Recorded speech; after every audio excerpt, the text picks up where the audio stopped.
qui nous donne une idée de ce que devrait être la mortalité si on s'occupe précocement des gens et qu'on les traite. Et dans ces conditions, la mortalité se situe entre 0,5 et 1 pour 1000, ce qui est très très bas, ce qui est plus bas que même avait été rapporté par ceux qui avaient les taux les plus bas, c'est-à-dire en Islande.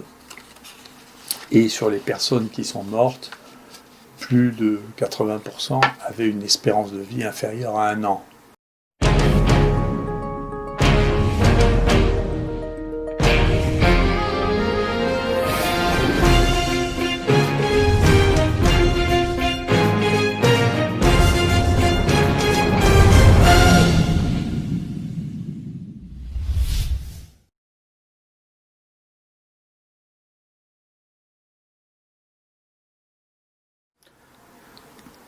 Professeur Didier Raoult, c'est le dernier bulletin hebdomadaire de l'année 2020.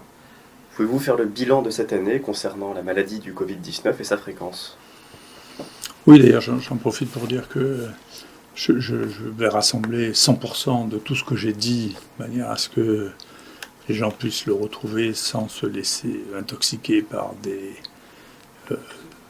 phrases ou des choses que j'aurais dit prétendument, ou comme certains télévisions ont l'habitude de faire, en coupant les phrases au milieu pour me faire dire l'inverse de ce que je dis.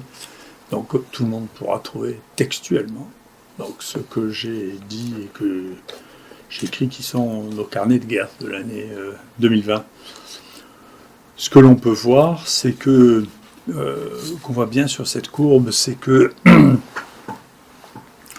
l'évolution de cette épidémie était imprévisible, qu'elle l'est toujours, que tous les devins se sont trompés.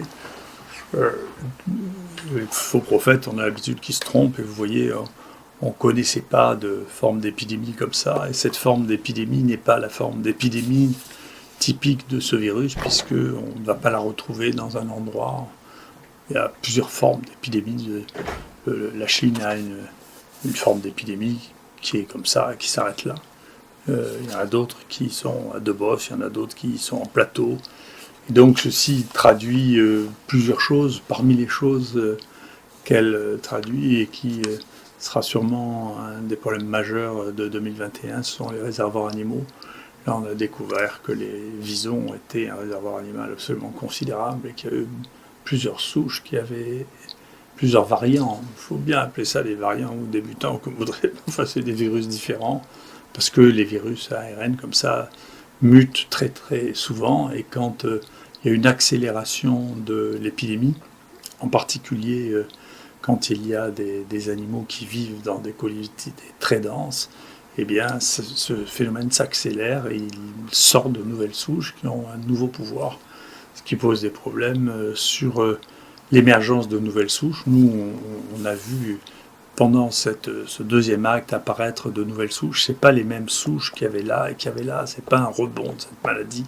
Ce sont d'autres variants, parmi lesquels on sait, on est en train d'essayer d'identifier ça chez nous, mais on sait par ailleurs, en particulier dans le nord de l'Europe, que les cas qui se sont développés chez les visons sont transmissibles chez l'homme, donnent des maladies chez l'homme, et que les infections contractées pendant cette période-là ne protègent pas contre celles de cette période-là, ce qui va rendre les choses un peu compliquées, y compris sur le vaccin. Mais pour l'instant, dans cet épisode-là, à la fin de l'année, ici au moins à Marseille, on est sur une diminution qui est cohérente entre le nombre de gens que l'on diagnostique, le nombre de gens qu'on hospitalise, et la détection par les pompiers dans les eaux usées. Tout ça, pour l'instant, est cohérent. Ce qui se passera ensuite, eh bien, est une autre histoire. On ne le sait pas encore. Ce que les pompiers ont retrouvé, c'est que on sait que la maladie se transmet essentiellement par les mains. Et ce qu'ils ont retrouvé de plus contaminé, ce n'est pas les restaurants quand ils étaient ouverts. Je ne suis pas sûr qu'ils jouent un rôle important. La grande étude qui a été faite actuellement, qui est la meilleure de toutes, qui a été faite en Islande, montre que c'est à la maison qu'on attrape le plus de cas. Donc quand il y a quelqu'un à la maison qui est infecté, eh bien, il y a beaucoup plus de chances, et bien entendu, c'est le conjoint qui a le plus de chances de tous, pas les enfants, parce que les enfants sont moins sensibles à cette maladie, que donc s'il y a plutôt une réflexion à avoir, est-ce qu'il est bien licite de renvoyer quelqu'un qui est positif dans sa famille à la maison, parce que là, on sait que le taux de contamination est très important. Dans notre environnement, ce qui a été trouvé le plus souvent positif, c'est les barres de caddie dans les supermarchés. Ce sont les poignées dans les transports en commun et les boutons d'arrêt dans les transports en commun, mais pas du tout les tables de restaurant quand les restaurants ont la chance d'être ouverts, parce que les gens le nettoient tout simplement, ils passent une éponge, ils nettoient, ils passent ça à l'alcool, c'est facile à décontaminer. Tandis que vous avez des centaines de gens qui passent dans le métro ou dans le bus, la manière de l'arrêter là, elle devient extrêmement compliquée, sauf à demander aux gens de porter des gants quand ils vont prendre le métro ou quand ils vont prendre un bus, de manière à éviter de s'infecter et de se mettre de l'alcool sur les gants avant de les enlever, ce que je pense être la meilleure solution. Voilà. Donc nous verrons, c'est pas prévisible. Le deuxième bilan qu'on fait, c'est que nous, on est un centre probablement unique au monde. On a ici testé maintenant plus de 350 000 personnes. On a eu près de 20 000 personnes qui étaient positives, qui ont été prises en charge ici ou à côté à l'IHU. Il y a 16 000 qui ont été pris en charge ici directement, dont un peu plus de 2 000 hospitalisés et le reste en hôpital de jour. Sur l'hôpital de jour, les patients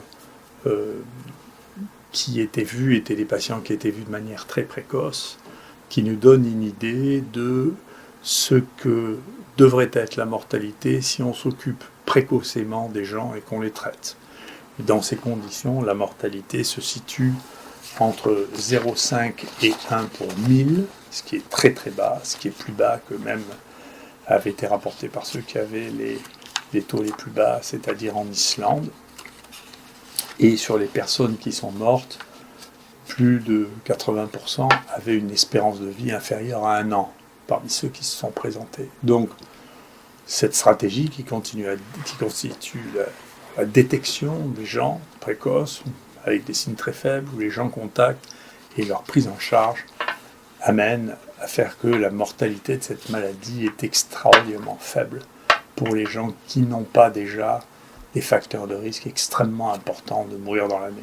Donc je continue à penser qu'il n'y a pas lieu de dramatiser, sauf à ne pas s'occuper correctement des gens avec ce que l'on a l'habitude de faire ici et ce que je crois qu'il faudra faire. Je suis ravi qu'il y ait une recommandation de l'Assemblée nationale de construire d'autres IHU et j'espère que l'exemple de toutes ces choses que nous sommes en train d'écrire pourra servir aux autres pour avoir une prise en charge qui évite d'une part la dramatisation, qui n'est jamais bonne conseillère, et d'autre part pour éviter qu'il y ait trop de cas. Nous avons fait de ce point de vue-là notre travail, puisque notre équipe a déjà, on peut déjà retrouver sur les banques de données 41 publications d'ores et déjà de notre équipe. Il y en a encore beaucoup qui sont à apparaître. Et notre équipe, parmi les papiers situés dans les plus cités de l'année 2020 sur ce sujet-là, est la première équipe non chinoise au monde. Ouais, devant les Américains, on est ex aequo avec une équipe allemande, celle de Dr Drosten, et tous les autres sont derrière. Donc c'est assez intéressant. Vous voyez que j'ai reçu 3 fois des plaintes au Conseil de l'Ordre en me disant que je n'appliquais pas les données actuelle de la science par des gens qui n'avaient pas un seul papier dans ce domaine-là, et qui m'expliquent à moi qui ai le plus de papiers dans ce domaine-là, que c'est moi qui ne connais pas la science, qui est quand même un tour de force assez élégant. Concernant le traitement, quels sont les éléments qu'on a à disposition dans le traitement, vous savez, les choses s'accumulent, contrairement à ce que les gens voudraient bien avoir raison, qu'on tourne la truc. Alors, pendant des années, pendant des mois, les gens ont dit, écoutez, le Remdesivir va sauver tout le monde, le Remdesivir va sauver tout le monde, le Remdesivir sauve personne. Il n'y a pas une étude qui montre proprement que le Remdesivir augmente l'espérance de vie. Mais ça a entraîné un espèce de déchaînement contre l'hydroxychloroquine qui laisse rêveur et qui nous a amené à réfléchir.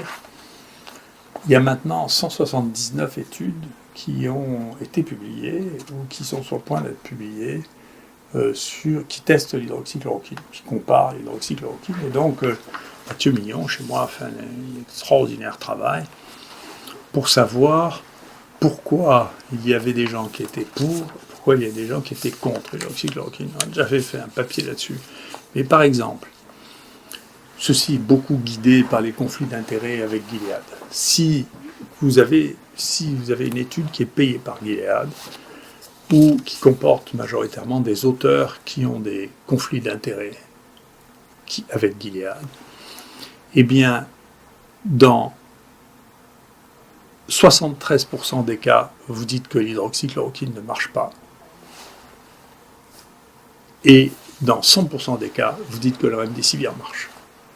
Si vous n'avez pas de conflit d'intérêt avec Gilead, dans 83% des cas, vous dites que l'hydroxychloroquine marche, et dans le seul cas publié, randomisé, vous dites que le remdesivir ne marche pas. Donc vous pouvez prédire, voyez, avec le fait qu'il y a ou qu'il n'y a pas de conflit d'intérêt, quel est le résultat de l'étude, c'est même pas la peine de la faire. Et je crois que c'est la première fois qu'on démontre ça sur toutes les publications qui sont faites, en regardant les critères. Est-ce qu'il y a, est-ce qu'il n'y a pas.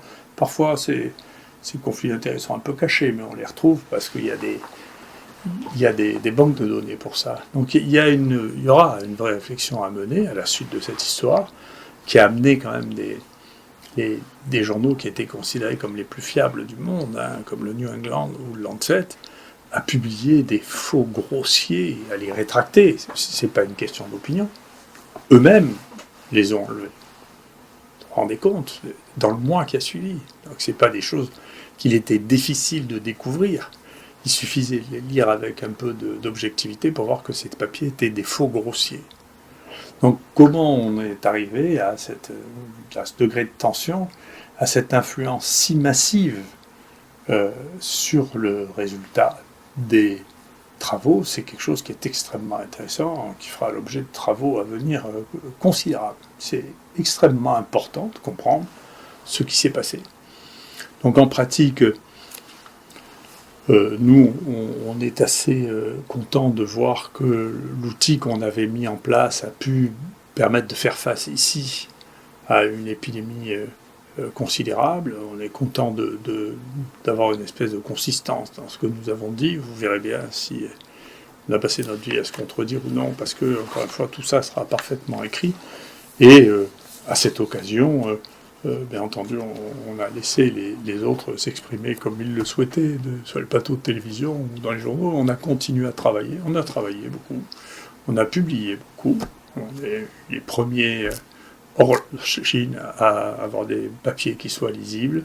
Et on continue notre travail tous les jours. Vous savez, il y a de nouvelles publications sur l'hydroxychloroquine. Il y a un site pour ça que je vous mets en ligne tous les jours, tous les jours, tous les jours. Et donc, quand vous en êtes à 180 publications et que vous voyez que toutes celles qui ne sont pas associées avec des financements institutionnels, incluant des investigateurs qui ont des conflits d'intérêts, vous arrivez à un même résultat. Vous savez, le doute est difficilement permis. Est-ce que les attaques au Conseil de l'Ordre vous concernant vous empêcheront de passer de bonnes fêtes ? Pas du tout. Essentiellement, si vous voulez, je pense que le Conseil de l'Ordre va devoir faire un peu de bibliographie, voyez, parce que ce que me reproche le Conseil depuis le début, c'est de m'exprimer et d'exprimer un point de vue différent de celui du ministère de la Santé. Mais, vous savez, c'est une question qui a déjà été posée. On vit dans un état de droit. Ces organisations parallèles à l'État ou à la justice, de temps en temps, s'imaginent des pouvoirs qu'ils n'ont pas, qui peuvent être attaqués, poursuivis en justice, et bien sûr, je ne m'en priverai pas. La liberté de parole a fait l'objet de nombreux débats depuis le Moyen-Âge, et une décision du Conseil constitutionnel, j'avais fait état, qui est du 20 janvier 1984. Et il est extrêmement clair que les chercheurs ont non seulement le droit, mais le devoir d'exprimer auprès du public le résultat de leurs connaissances et de leurs recherches. C'est même la raison pour laquelle ils sont payés. Je suis un fonctionnaire qui est payé pour faire de la recherche, pour faire de l'enseignement. Je fais de la recherche et je fais de l'enseignement, et le Conseil de l'Ordre ne pourra pas m'empêcher de divulguer les résultats de ma recherche, qui est encore une fois la recherche la plus aboutie de tout ce pays. Et donc quand il y a des confrères qui disent que je suis un charlatan ou que je ne tiens pas compte des données de la recherche, c'est quelque chose qui aurait dû être jeté à la poubelle directement. C'est pas acceptable. Il suffit de prendre n'importe quelle banque de données pour voir que nous sommes l'équipe les plus publiants d'Europe dans ce domaine-là. Et que donc, dire à nous qu'on n'est pas compétent dans ce domaine-là, c'est risible. Voilà. Et donc, on verra bien, mais c'est risible.